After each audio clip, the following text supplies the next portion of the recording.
Okay, well, we've definitely had some updates when it comes to the Toronto mayoral race. So certainly Santiago and I had to hop into the studio. And what we're going to do here, folks, is we are going to run through the so-called top 6 Toronto mayoral candidates. Give you a little bit of facts, obviously a whole lot of opinion. You know the deal. There's some key issues we also want to hit upon, but generally we want to give folks an idea of the choices out there. There are a lot of them. Obviously, there's no way we can talk about 57 candidates. We may be higher than that at this point, I'm not sure, but that was the last number I saw.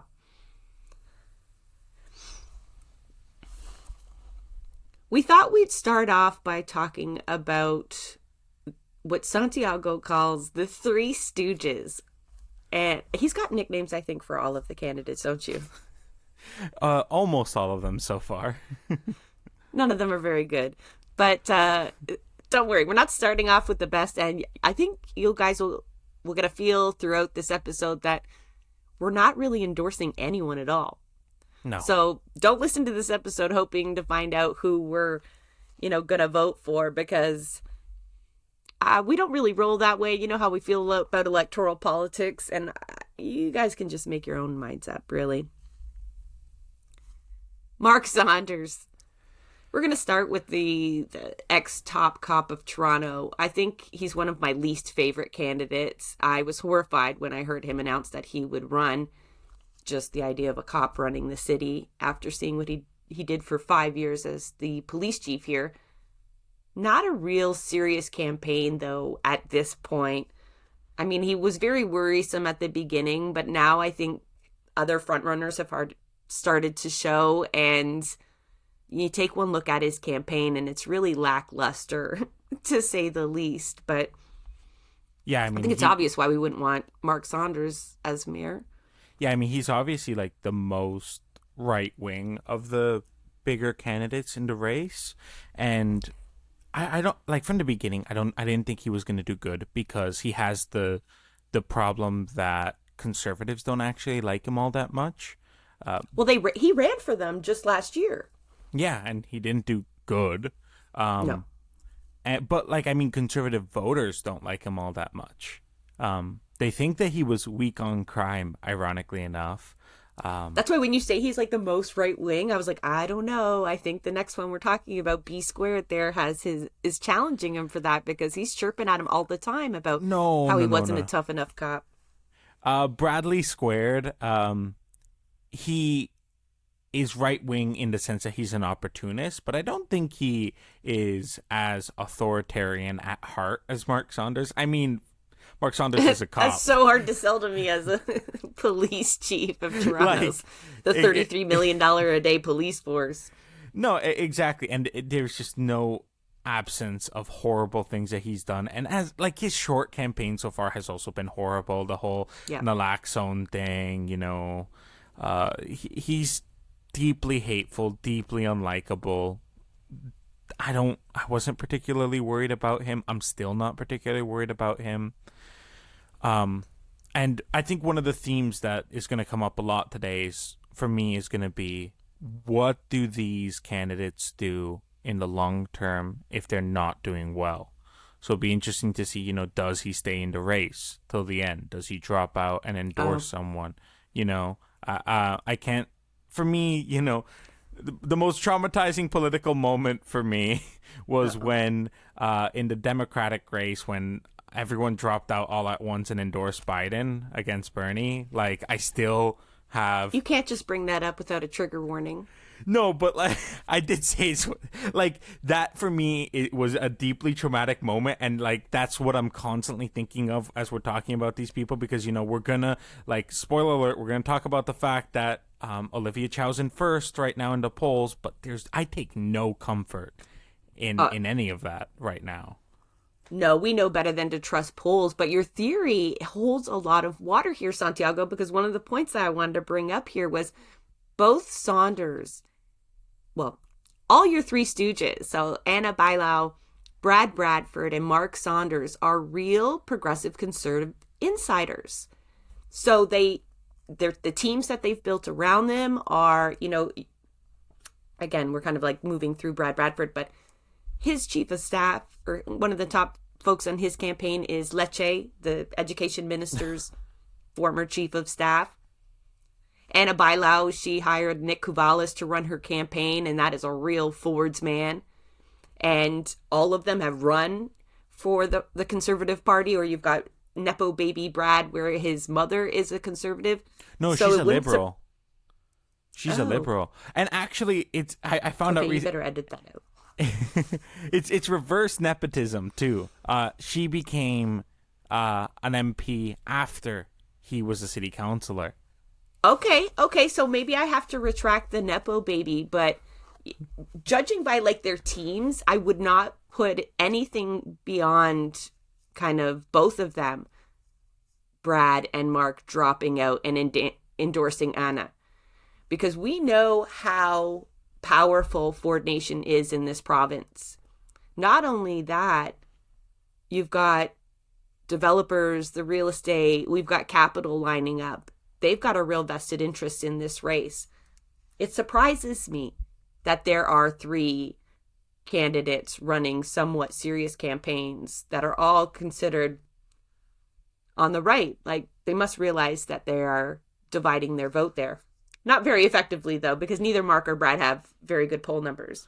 In a weird way, though, it is a good strategy if you're a conservative to run 3 people right now, because they're so disconnected from what people actually like that, you know, they put 3 different candidates, see which one people like, and then go with that person, you know?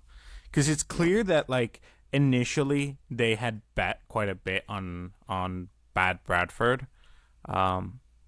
He had the quickest campaign set up, and it's been horrible, you know?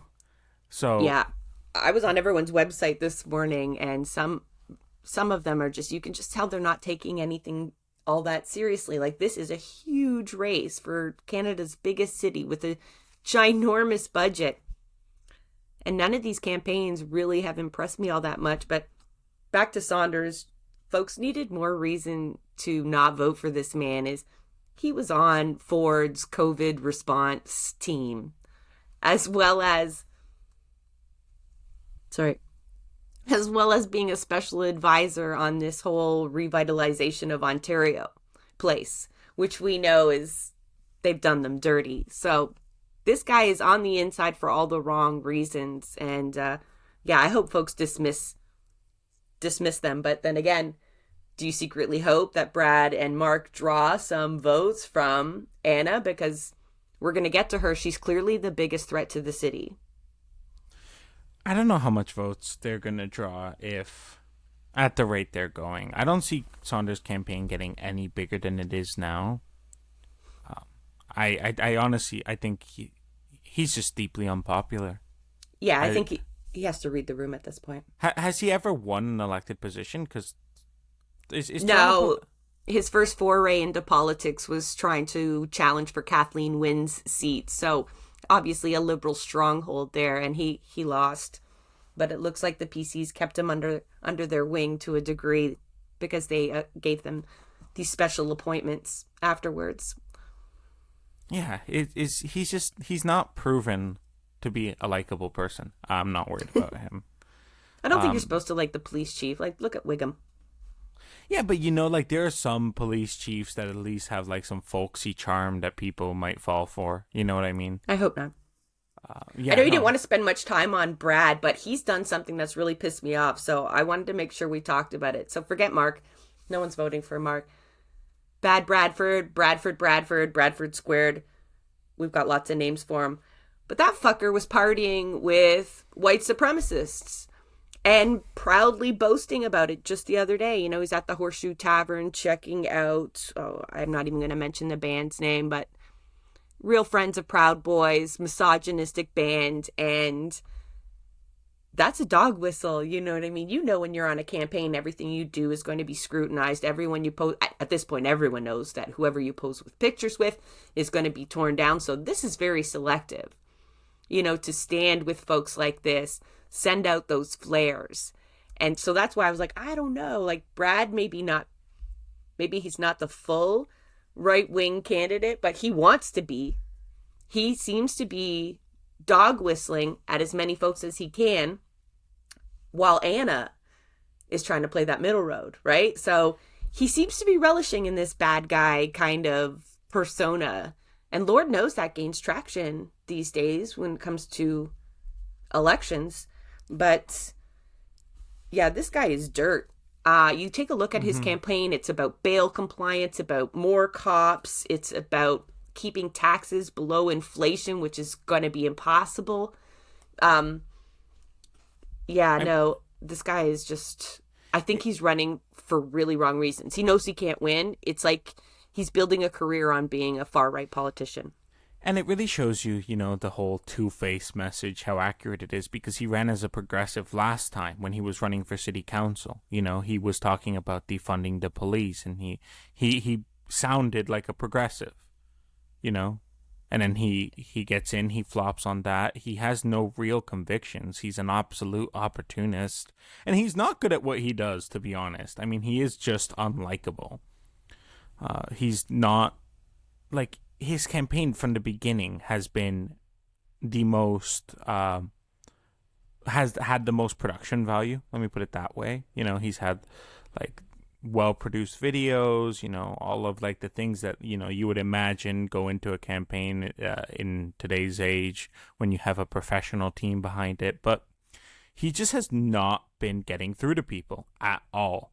And I don't know, I feel kind of like he was the Tories pick. I well, get when that he feeling. ran in 2018 for Beaches East York, he had a real eclectic array of endorsements. John Tory endorsed him. Anna Bailão endorsed him. Jennifer Keesmaat endorsed him, along with some liberals. And it was a real kind of variety of folks there. And yeah, I think sometimes new politicians gain endorsements. He's an urban planner, so maybe Keesmaat thought that would be a great idea. Either way, certainly turned out to be anything but progressive. What does it take to be an urban planner nowadays if Brad Bradford is technically an urban planner? I don't know. The way he couches it is I'm trained as. So I don't have an answer for that, but I wanted to share this with you. We were making fun of his name and we continued to do that. More because we don't like him. He actually released an announcement and a little article on his website about how he got his name. So I remember that. He's feeling quite defensive about all that. But the reality is, about all the three stooges, the three far-right candidates, you still want to talk about Brad? I just want to say, one more thing about him. Because when I was at City Hall on the day of the budget, when in the short amount of time that John Tory was actually, there, Brad Bradford was sitting beside him talking quite a bit. He was the person that John Tory had beside him that day, right? And then also when everything was going down and, they were kicking out the community members who were there to protest, I actually got shoved by Brad Bradford. What? I remember mentioning this, but when I was filming people getting arrested as a member of the media, all the councillors had left, but he stayed behind because I think he took a certain amount of pleasure in watching that. Yeah. He was hollering too, wasn't he? I don't know that he was hollering, but he was assisting the police. Let me put it that way. Oh, wow. So, yeah. One look at his platform, that doesn't surprise anyone. And this was all no cameras behind. This was just a genuine, authentic Brad Bradford moment. So just want to put out that little bit of his character right there. That's what kind of asshole he is. Anyways, we can move on from him. Have you ever had any run-ins with Anna Bailão? That's who we've got up next. I do not. She has been a counselor for a really long time. She's only 45 years old. She's been in there since 2010. And all of a sudden now is trying to paint herself as a progressive, which is really rich. Because I don't know if we have the exact number. What were you saying? High 90s, mid 90s? 96 or so. voting record along with John Tory. Maybe even more than that, actually. Sure. She's his deputy mayor. She was his deputy mayor. So I guess it's not a surprise that she was closely aligned with him. And frankly, a successful election by her would be a continuation, I think, of the Tory era, except even closer aligned with Ford Nation at this point.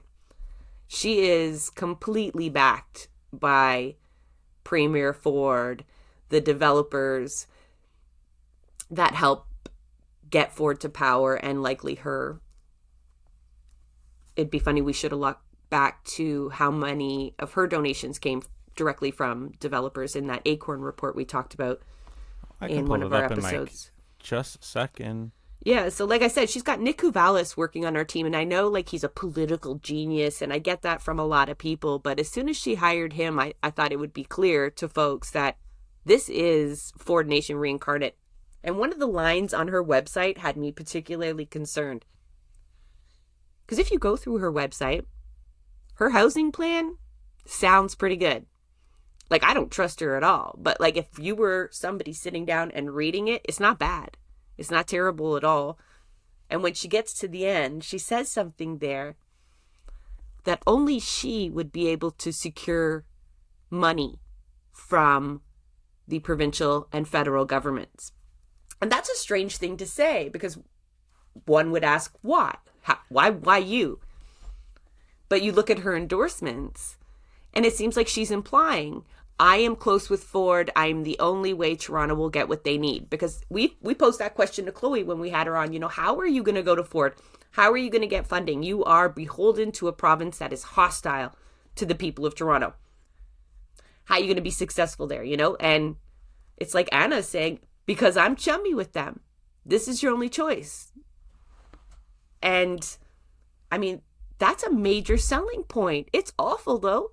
Absolutely awful to read, but one would have trouble arguing with that, to be honest. I found the numbers. She took the fifth most contributions from developers at 42%. 42% of her campaign was completely funded by developers. Actually, technically, only 38% of Tory's campaign was. He just had more money. So in terms of percentage, she's higher than Tory. She's higher than pretty much everyone on this list, actually. So she owes a great deal to these folks. But by the way, Brad Bradford took 41%. Yeah. No, like, none of this surprises me. Like, that's why the only thing that does surprise me is that there's still 3 of them in the race that are friends of developers. I think in the end we'll find out most people will take money from the developers in their campaigns, but maybe someone will prove me wrong. No one seems to be bringing this up, and we always dig up dirt on folks, but I thought it'd be prudent to mention, you know, Anna Bailão was arrested for a DUI. She pled guilty to a DUI in 2012 while she was a councillor. That didn't affect her at all. 2 years into being a councillor, she gets a DUI, and she's golden. She gets reelected for another 10 years and now has a really strong mayoral campaign. I thought that was funny. Just look at all the things that we seem to filter out in candidates. The right seems to be able to run anybody with any kind of record, and it doesn't seem to throw anybody off. So that's just a shout out for folks looking for real sanitized candidates down the road. Mm-hmm. I'm not sure it's all that necessary. She's also just as much of a flip-flopper as Brad. I was just looking on Twitter because I was trying to look for a certain statistic, and what I did find was, you know, she's promising today that she's going to reverse cuts to the TTC to increase funding, yada yada. In 2016, she voted to cut TTC routes, and then she voted against the amendment to avoid cuts, right? So same typical bullshit where she has been part of the slow decline of the city, and now she's acting like she's the one to change things. And it's also like I also want to mention the frickin' Ontario Place things, because that was a really weird moment for me, like that, how that whole thing played out, because apparently Ford has been planning that for like 3 years, he said, the whole moving the science center to Ontario Place. and she just happens to like propose that as if it's her own idea. I don't really. I mean, she's clearly in cahoots or something, but it was just. Clearly. Like, Nick Kouvalis is something else, people. Like, that's who's running her campaign. This man is tight with Ford Nation, and he is brutal in terms of mounting campaigns. And there's no doubt in my mind there's collusion. And it's not like something illegal. This is just because there's not technically a party system in the Toronto elections. We know that all the parties have a horse in the race and are going to do whatever it takes to get them there. So I don't doubt that she was thrown a crumb there. You know, not only can you propose this move of Science Centre to Ontario Place, but it's credible. Ford Nation, I'll be able to saddle around behind you and confirm that, in fact, you have the means to do that, you know, and we will back you up. So she already looks like she's working with Ford, right? And then she reiterates this on her webpage and in her communications that she is Ford's choice.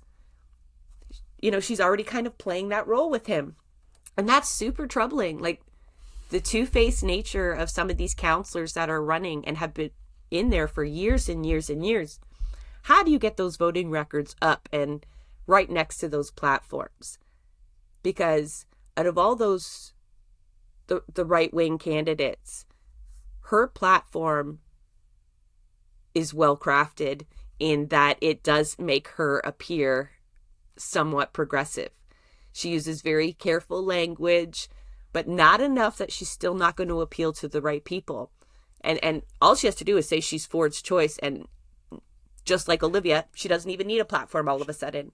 She also has some Liberal MPs on her campaign helping out, right? Like, so she's not just Ford's choice, but she's also right alongside the Liberals. Which, I mean, we know that there's no difference between them. I think that really, like, the false difference between Liberal and Conservatives, I think, is really exposed when it comes to municipal elections a lot of the time, because you see that, you know, both parties are backing, in absence of the need for, you know, actual party politics, both parties back the same people. Yeah. Also, just wanted to mention real quick, because I don't think we mentioned it for Brad Bradford, that Ontario Proud is running his campaign, which is also... Did we mention that? No, but that's the same. We mentioned that, like, he's proudly going out with these bands that stand with him. It's all the same crew, you know, like, and he's just boasting about it. It's part of his campaign. So it's terrifying, but that means also, I know developers said that they were going to be a little more careful about who they donate to because they got slammed for really funding Ontario Proud, but there's no doubt in my mind they still play a big role there. But Anna Bailão is I think the biggest threat by far. Just, she's polling very well. She has a very crisp campaign, and she's got these insiders that are just helping her out. And it, you know, the fact that she is able to say, and no one else at this point can, to my knowledge, that she has unions backing her. And I know we know LiUNA and what is that, 187, or I might be getting these wrong. It was... But the construction unions that notoriously always back Doug Ford and Ford Nation and all their cronies there have backed Anna Bailão. Their membership is launching a grassroots campaign because the membership were not consulted. How they would vote on that, I'm not even sure. QP79 is one of them. And they've launched a petition to rescind their endorsement, the rank and file members of QP79. Yeah. See, well, that's something else. They're not a construction union. I believe those are the indoor, or are they the outdoor workers for the city of Toronto? That is a surprising union to be backing her. So 20,000 working people who care, teach, mentor, guide, and watch over Toronto. So not entirely sure what that means. Yeah, those are city of Toronto workers. And that's shocking. I mean, that speaks more, I think, to the structure of some unions that they're able to announce endorsements without seeking approval from either a council or their full membership. But that's what makes her so dangerous, right? She can put this messaging and no one's going to understand the nuances behind it. No one's going to maybe take the effort to look up their voting records, the policies they've proposed, or the fact that 20% of purpose-built rentals isn't enough. But she's worked that language into her campaign, right? The same language being used on what we consider the more progressive campaigns, which we're now going to, we should get to. Yeah. But just right before we move on, it's like when it comes to Anna, I feel like she has this certain something that Trudeau has, that like those good politicians, and when I say good politicians, I mean good at being politicians, in like knowing how to like play a crowd, knowing how to like come across in like this, like, like that certain just character to them. She has that thing that scares me, because I know that she just projects safe vote for a lot of people. Yeah. A lot of people are going to look at her and think safe vote, and it allows people to also kind of like think that, oh, she's going to be better than Tory. I think a lot of people are going to think that in the city. She's not. She's literally the same as Tory, but people are going to think that she's better. And so she is genuinely a threat, and she genuinely might be the next mayor, and that is awful. And yeah. And it's that careful line, because folks would like to distance themselves from Tory, but Tory won his last election. He didn't lose. That means he still has an incredible amount of support for his kind of policies and his kind of politicking in the city of Toronto. So yeah, Anna's kind of walking that fine line where she's letting it be known that she was certainly close to Tory, and if you wanted Tory, I'm your next best bet, but including enough policies and language and this kind of really polished campaign that allows her to appeal to centrists and middle of the road voters. I don't know why anybody would be scared away from Olivia Chow, though. You know what I mean? Like, even these middle of the road folks. Anyway, we're gonna bookend, like, we're gonna end with Olivia just because she was the last in the race, and we probably have a lot to say about her. Sorry. But there's two other campaigns that folks are going to argue amongst themselves on whether they're progressive or not. Josh Matlow and Chloe Brown. Now, we had Chloe Brown in the studio just yesterday. That interview will air a little bit later. So we feel like we know her a little bit better. Josh, Santiago is convinced he knows Josh Matlow, right? Like, he's got a read on this guy. So I want to go to Santiago first. You were kind of raked over the coals a little bit for your comments on Josh Matlow. It was a different time. It was a different time, and I think you were treated a little unfairly. Even I mocked you a little bit, but where you stand now on Josh?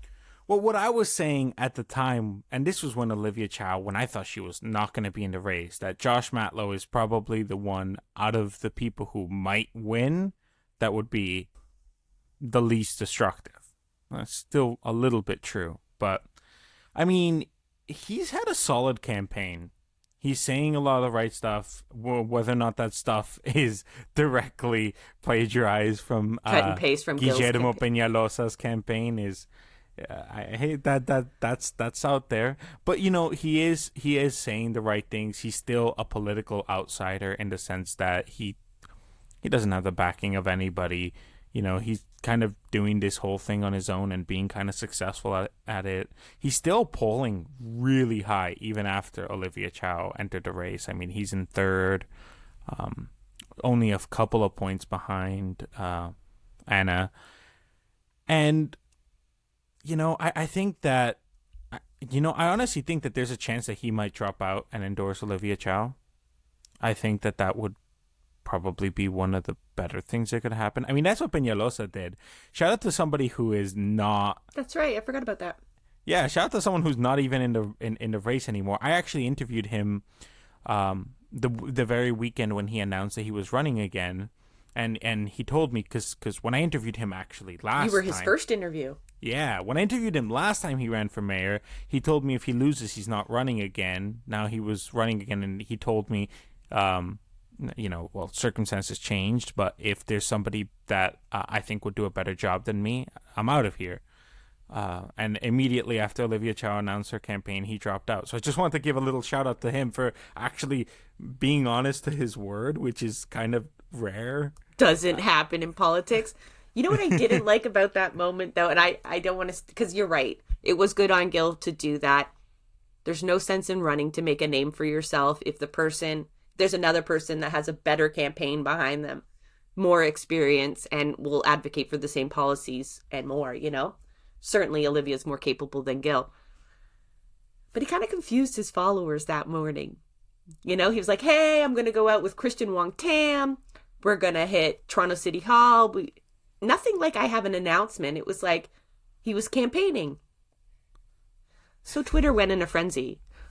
What do you mean? Kristen Wong Tam's already said she supports Olivia. How could she be Gil? It was like NDP drama, right? Like, how could you do that? And then it turns out that Kristen Wong Tam was playing Kingmaker and kind of announced Gil's dropping out and, made it all a kind of an NDP thing. I wouldn't have had that done if I were Olivia or Gil. I would keep the NDP as far out of my campaign as possible. I understand that they're flooding volunteers their way, whatever that involvement is. But Ontario right now is not all that pleased with the NDP. The people of Toronto don't have a good track record with them either. And, we know what the realities are, but you don't see Ford out there actually with his candidate of choice. I think that was it's a little too much. They overplayed their hand there a little bit. But Josh, I'm digging up a little bit on these folks. It's not dirt. Well, kind of. He ran for the Liberals in 2002. He lost against Ernie Eves. So we'll cut him some slack there because that would have had a massive campaign behind him. But he's been in politics for a really long time. Former environmental advocate. He's done journalism, Santiago. He's been a school trustee, as has Olivia. So this is what you call at this point a career politician. I don't like career politicians. And I think anybody that's kind of been in there all this long better have this huge track record behind them of going against the wall over and over again, trying to get whatever they've got on their platform into council. And if they don't, fuck them. You had your shot. He is a descending vote. That's not enough. That's not enough. You know what I'm talking about? Like, people are dying on the street. If you're an advocate against homelessness, you have gone to war in Toronto Council, and we know about it. There's no doubt in our mind that we've had a warrior in the council who's done what they need to do, even though they were outnumbered, but they still went in there. And there's nobody there that fits that bill. So I'm completely behind the folks of Toronto who are saying, if you've been on that ballot before, if you've been a councillor, I'm not even considering you. You've had your shot, because I know there's strong mayor powers now. Yeah. But there's still evidence in what you've done with your time. And, I guess we're a little bit picky, right? Has anybody done any real community organizing as a councillor that's left in there? Not really. Mm-hmm. It's a sad state of affairs when, we're trying to pick the lesser evil. We do that a lot, but I guess my take on Josh, and the reason that I kind of am a little defensive of the guy, is I do think he's not a force of evil. I think he's not the most. He's definitely not radical, right? Let's just start right there. No, he calls himself a pragmatic progressive. That's his title. But I don't think he's benefiting from anything. I think he's kind of a naive guy who went into politics because he maybe wanted to do things a little bit better, didn't really learn too much along the way, and is just kind of trying to do his best out here. And it's I don't think he has malicious intent, which is part of the reason why it's okay, well, I know so I can't get too mad at him, and it's I know that he wouldn't actively be plotting behind our backs too much, but yeah, no, he's not a warrior. Too much. I know we can't say that about any politician definitively, right? Like you say it and then it just doesn't sound right. You're like, well, at least not all Too the much. time. And we'll just have to be happy with that. But that's really where I'm coming from with this guy, is more that, I don't hate him. He doesn't make me angry. I think Are you gonna vote for him? No. No, Not at this point. But I think it's one thing I see a lot of people kind of share, where it's just like, Josh Matlow speaks and I don't get angry, and it's like, and that's a rare thing. It's so refreshing. Yeah, that's really what it is with this guy. It's just like, he doesn't actively piss me off every time he opens his mouth. So it's like, I'm not gonna give him too much shit. He's not great, but he was polling well. He was polling for a second. Now he's in third. Olivia's in the race. He's not as relevant anymore. I can only imagine both Josh and Chloe's reaction when Olivia entered the race. Like, both of them, like, Chloe tried to play it cool. I'm sure Josh would, downplay it if you asked him on the record. But that had to have been a big, aw, shit moment, Like, I can pretend to be super progressive, or like, I'm really their only option, like, of course I got this.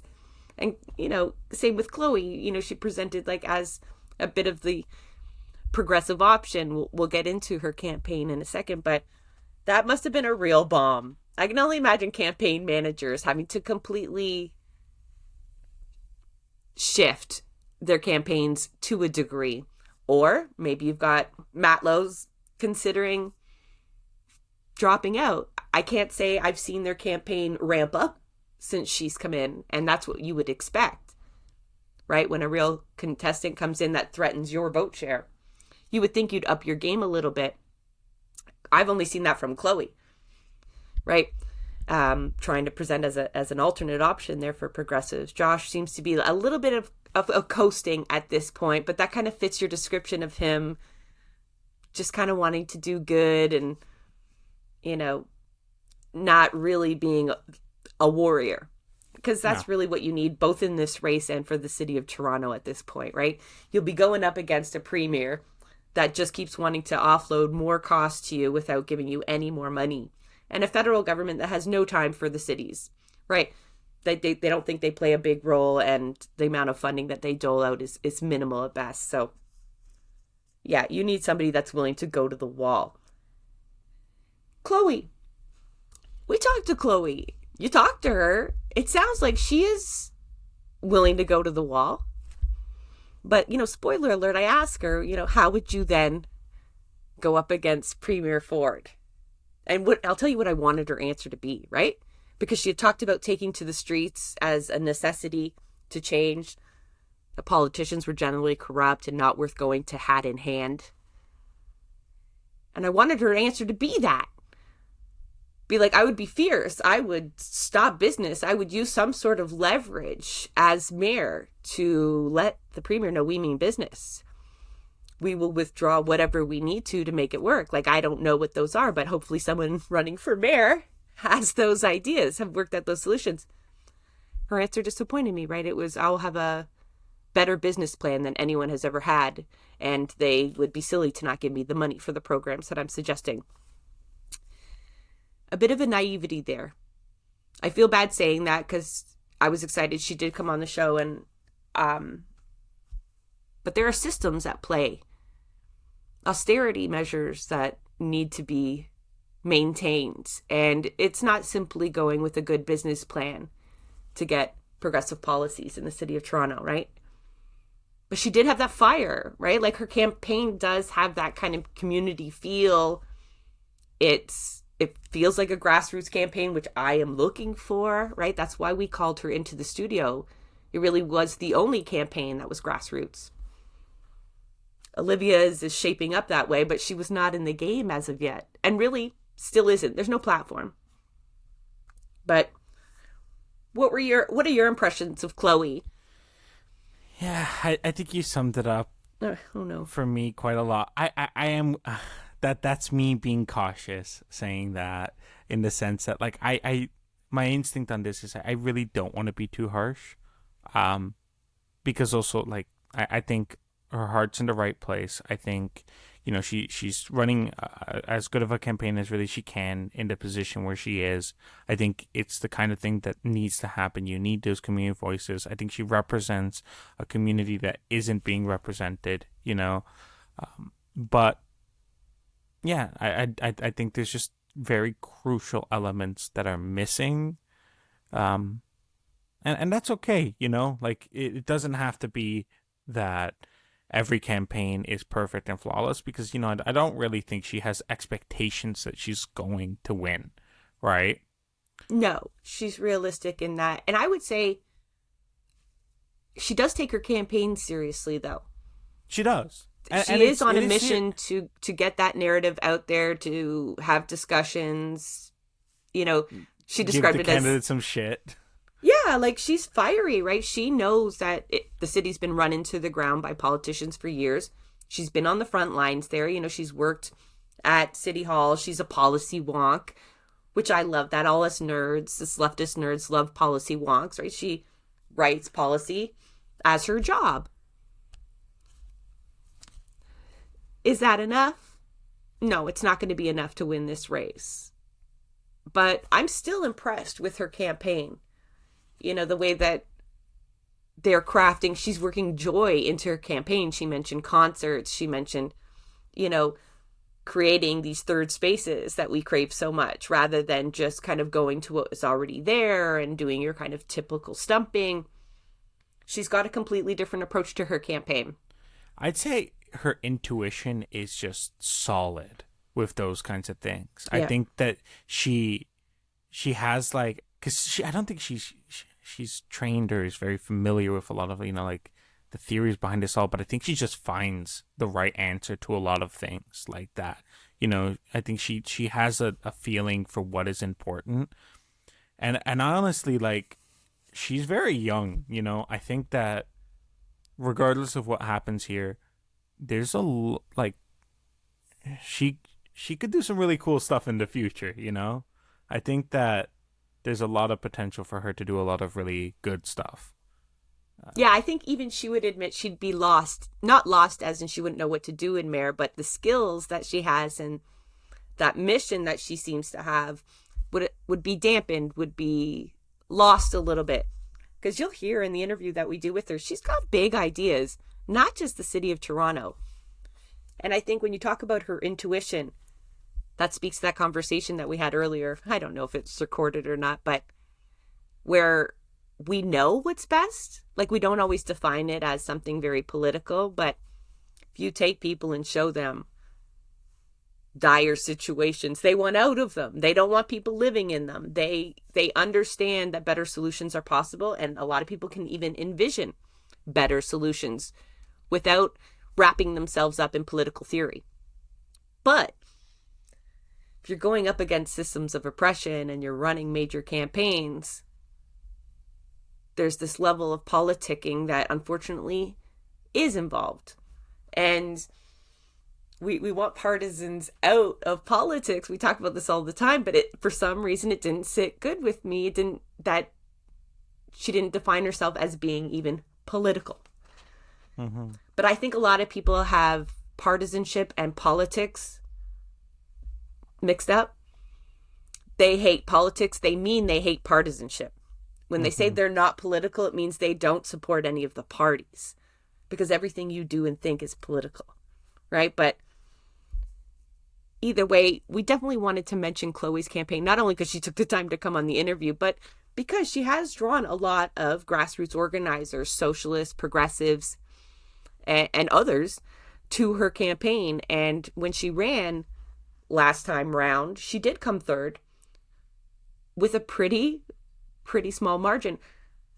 Vote share, right? What did she say? It cost her 20 cents a vote. 20 cents. Yeah. That's got to be some sort of record. Well, mind you, I think one of my federal campaigns, we had zero budget. We were broke. So we just reused everything from our last campaign and didn't pay anyone a dime. So you can do a lot with nothing, folks.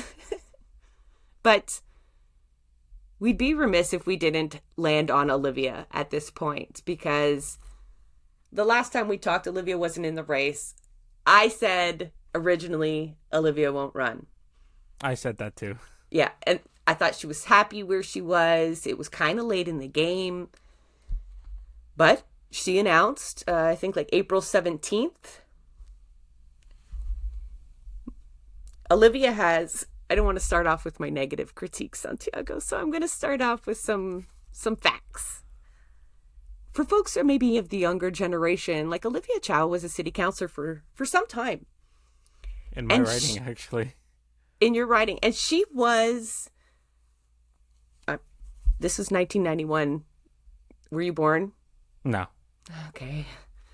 Well, I clearly remember her because I'm old. We go through this every episode, but she was a real advocate. And I'm going to tell a little Olivia story. I hope I haven't shared before, but maybe I have. Who cares? Raves. When I was younger, that was my escape. I danced all night into the morning, every weekend, to the loudest music you could possibly imagine, and that's where my community thrived. Well, adults did not like this. Adults still probably do not like the idea of raves. I'm not going to get into the politics of that, but the city of Toronto was trying to make raves illegal. And like most things that we make illegal, all it does is drive it underground. So this would have made it more unsafe. We were already at warehouses sometimes that didn't have running water, that sometimes had no heat, or, like that were fire traps already, right? Because people were trying to save a buck, and it was very rare at this point for it to be in a nightclub or something like the Docks or, one of the bigger venues. And to do this would have made it even more dangerous. So I don't know who organized it back then. I was just too young to know, but a big, huge dance party right in Nathan Phillips Square in front of Toronto City Hall. I Dance, I think it was called. And it was a rave. I mean, the lights, the smoke, the music, the joints, the dancing. And it was a protest. And it was happening at the same time the city of Toronto was going to vote on this matter. And Olivia, during a break, came down, got on stage, spoke to us, spoke to the organizers, promised us not a victory, but that she would take what we had said back upstairs. Nobody had talked to us like that before. That was such an unpopular thing for her to do, right? We weren't voters, most of us. We were like 15, 16, 17-year-olds for the most part, right? Like the promoters are a different deal, but like for the most, she's looking at a sea of people that cannot vote for her, probably can't afford to donate to her campaign. And she did. She went upstairs. The vote went in our favor. Raves were more regulated so that they actually became safer. And I don't know if that was her victory that she secured up there in City Hall. I didn't see it. But it was her talking to us like that. Like we mattered, right? Like that our mission to save raves, which on the grand scheme of like world injustices and issues within the city, it's not that big. Mm-hmm. But she took time to like make sure we knew how politics work. It wasn't just she's like, okay, this is what's going on upstairs. This is what we're going to do. Then we vote. And, she explained it all to us. So it wasn't this abstract thing that we weren't involved in. She almost gave us credit. You're here. I heard you. I'm going to take it upstairs. And from then on, I understood the power of activism. From that very small moment, right? It wasn't just yelling at someone. They came and they spoke to us. I have huge admiration for Olivia Chow. Huge. I just hate that she's still aligned with the NDP. I think that's a detriment to her campaign and possibly her rule as mayor. But I don't know. I hope she proves me wrong, right? I hope my trepidation there and she's more powerful than the persuaders at the Ontario NDP who've screwed up every campaign they've run for generations. But I don't know. How you feeling about Olivia coming into this race? Relieved? I mean, mixed. I mean, yeah, she's obviously the best option, right? And I think that, like, if anybody can successfully, from the inside, stand up to the NDP, I think it's probably her. I think that she can get away with more than a lot of people can get away with, I do genuinely think that she has a very solid chance. Yeah. It's a little mixed to see. It's funny because, all everyone who's running has been involved in Toronto politics for quite a long time, right? But for some reason, I'm seeing a particular amount of messaging around her saying, "Oh, she had her chance," and she's been there and didn't fix anything. And it's like, excuse me? She did. She actually put forth proposals, and we have children's food programs, some dental programs that she can definitely take to her credit from her time on Toronto Council. Exactly. It's quite a ridiculous thing because it's like all of these assholes were voting in line with Tory this entire time. They've all been there. Bailão was deputy mayor. Brad Bradford, as much of an insider as it gets, Saunders, was police chief. And, they're all connected. And I don't know why this double standard for Olivia Chow, but you worry, like, it's funny because hypocrisy doesn't matter sometimes. So, like, you're already starting to see the campaign against her start to develop. Obviously, Anna Bailão has focused her target on Olivia Chow, and rightly so, right? That's her main opponent. We see this as a 2-horse race in the end. Yeah, so it'll be interesting to see, people dropping out, endorsements, what goes which way, and like Olivia, like she does know, like, so in recent times, like she's been doing her whole Institute for Change Leaders thing, she's been quite involved in that, and she knows better than the same bullshit that the NDP does that always loses elections. So hopefully, she has some of the right people on her campaign, and I know she does. And for folks who don't know what ICL is, or Institute for Change Leaders, you can go back to our episode Reimagining Leadership. We have on Duncan Pike, but it is an organization that literally I think their tagline is they're creating the next generation of leaders. And they really do teach deep campaigning, how to have meaningful conversations with voters, how to tell your story in an effective way, to get what you want, the change that you want.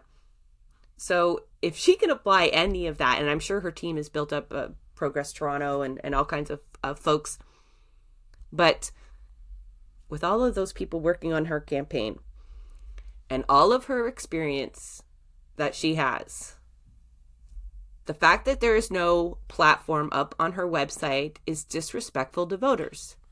And we know why that is. Like, she clearly was not going to run, I think is what that says. Like we didn't think she was going to run. I don't think she thought she was going to run. I think she was leading the polls, and she had a lot of pressure on her that, like, you got to do this. You got to do this, You have to. And you know what that's like, if anyone.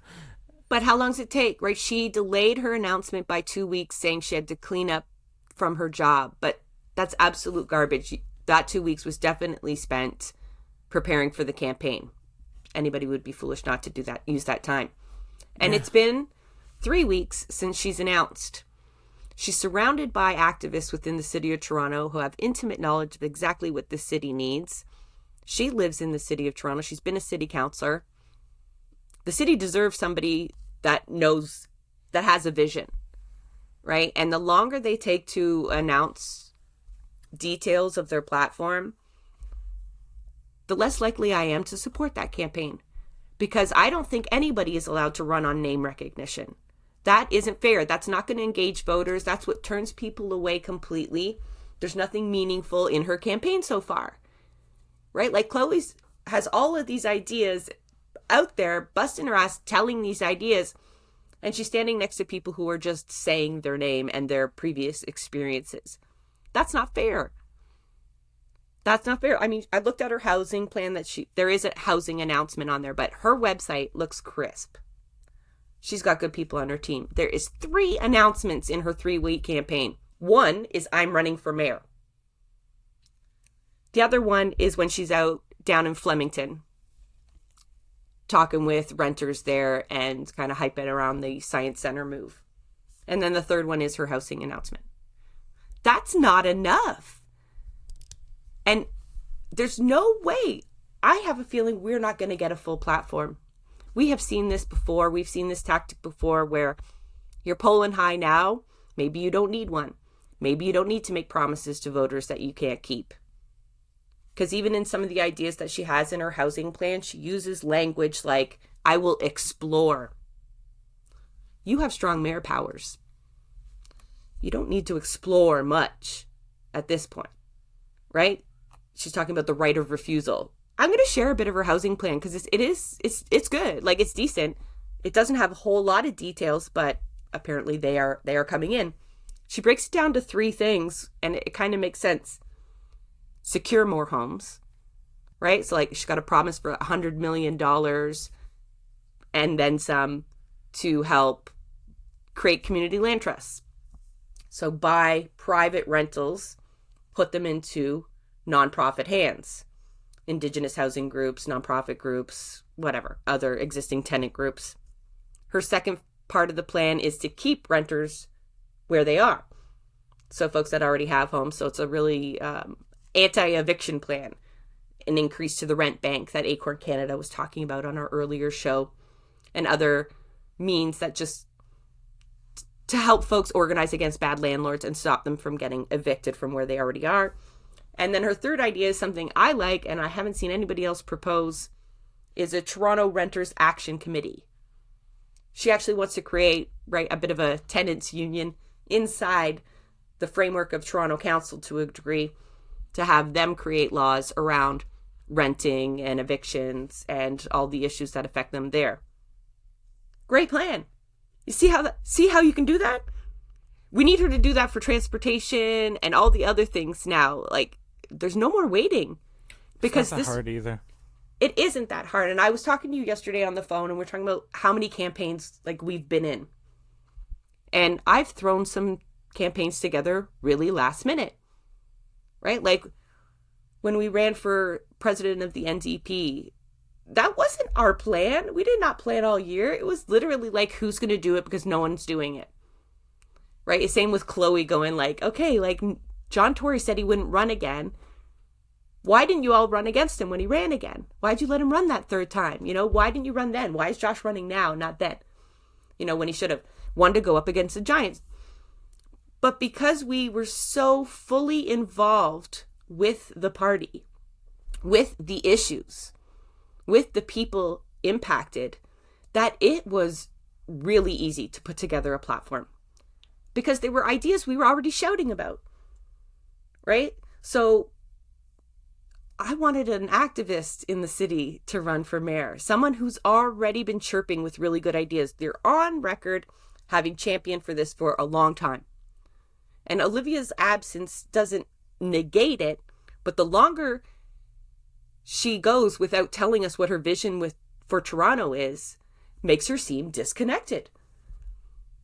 Right? Like, you've been living in the city this entire time. Have you not been paying attention close enough? Or do you not have a team around you that has enough ideas that you can get this on paper? Or are you so carefully couching that language?